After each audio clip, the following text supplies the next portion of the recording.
sofremos, enquanto a vida, nós somos abalados.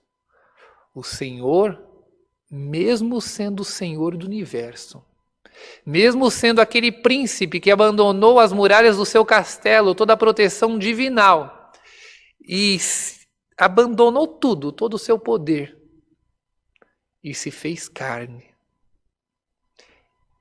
e sofreu da mesma forma que nós iremos sofrer, e sentiu na sua carne, até mesmo ele viu o peso da carne, ele viu o peso do sofrimento, chegando a dizer: Senhor, se possível, passa esse cálice de mim.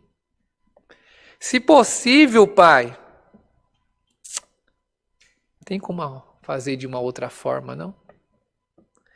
Mas, primeiramente, seja feito a tua vontade.